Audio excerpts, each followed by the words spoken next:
John Stamos, the enduring heartthrob of 80s sitcom lore turned elder statesman of Hollywood, lays bare his anguish over Lori Loughlin's unraveling marriage in a candid podcast confessional that cuts deeper than scripted drama.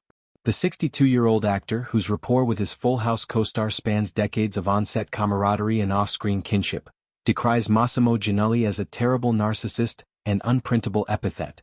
His words are raw indictment wrapped in protective fervor. As Loughlin, 61, grapples with the dissolution of her 28-year union, announced mere weeks ago, Stamos emerges as confidant and crusader, his heartbreak a mirror to the public's fascination with Tinseltown's fractured fairy tales.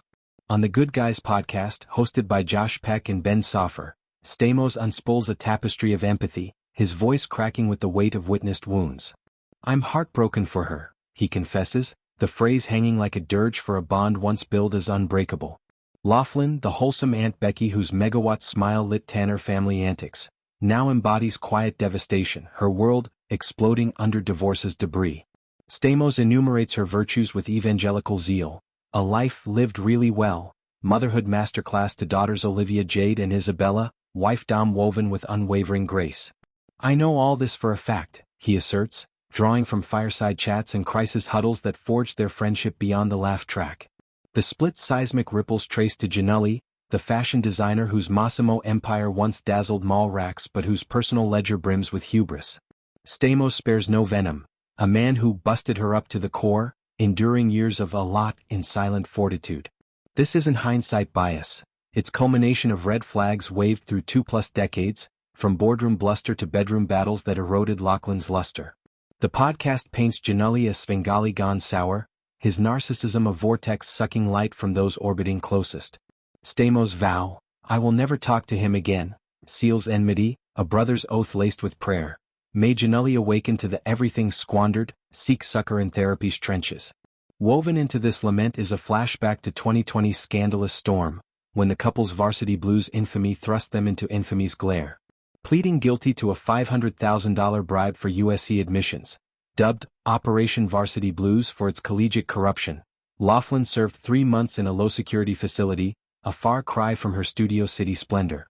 Stamos, steadfast sentinel, rallied post-sentencing, but one intervention stands etched: a reality check linking her negativity or hardships to Giannulli's gravitational pull. "Look, all the negativity is connected to this guy," he urged, a mirror held to patterns of compromise from ethical lapses to emotional tolls. "Her prison stint? She goes to King prison for this asshole," Stamos thunders, indignation flaring at proxy punishment for patriarchal puppeteering. This wake-up call, delivered in a moment of post-scandal haze, resonates as prescient prophecy.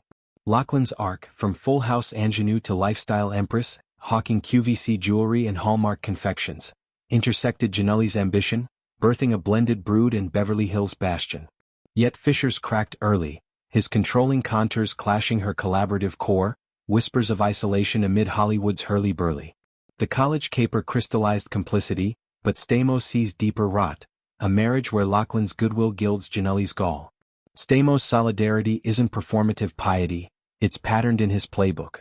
A survivor of Uncle Jesse's typecast trap, substance skirmishes, and the 2015 Black Monday overdose that nearly felled him, he champions redemption's road.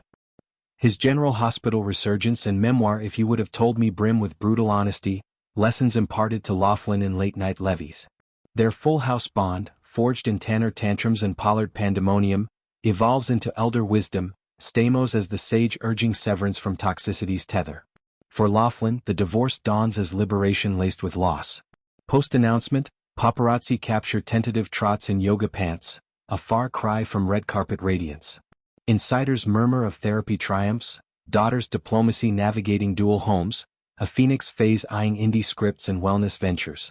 Yet Stamos' sorrow spotlights the schism: 28 years, scaffolding shattered, family blowing up, in shards of settlement skirmishes, asset auctions from Hampton's hideaways to handbag heirlooms. Broader, this vignettes Hollywood's high-stakes heartbreaks, Clooney's amicable amblings, Jenner's jet-set jilts, a carousel where prenups parse palaces. For Full House faithful, its poignant punctuation, Becky and Jesse's on-screen idol clashing real rifts. Stamos' stance spotlights allyship's anatomy, calling out culprits, cradling casualties, catalyzing change. His hope for Giannulli, realization, rehabilitation. Hints at Grace's grudging grant, a full-circle foray into forgiveness's frontier. As Loughlin laces up for solo strides, Stamos stands sentinel, his podcast plea a paean to perseverance.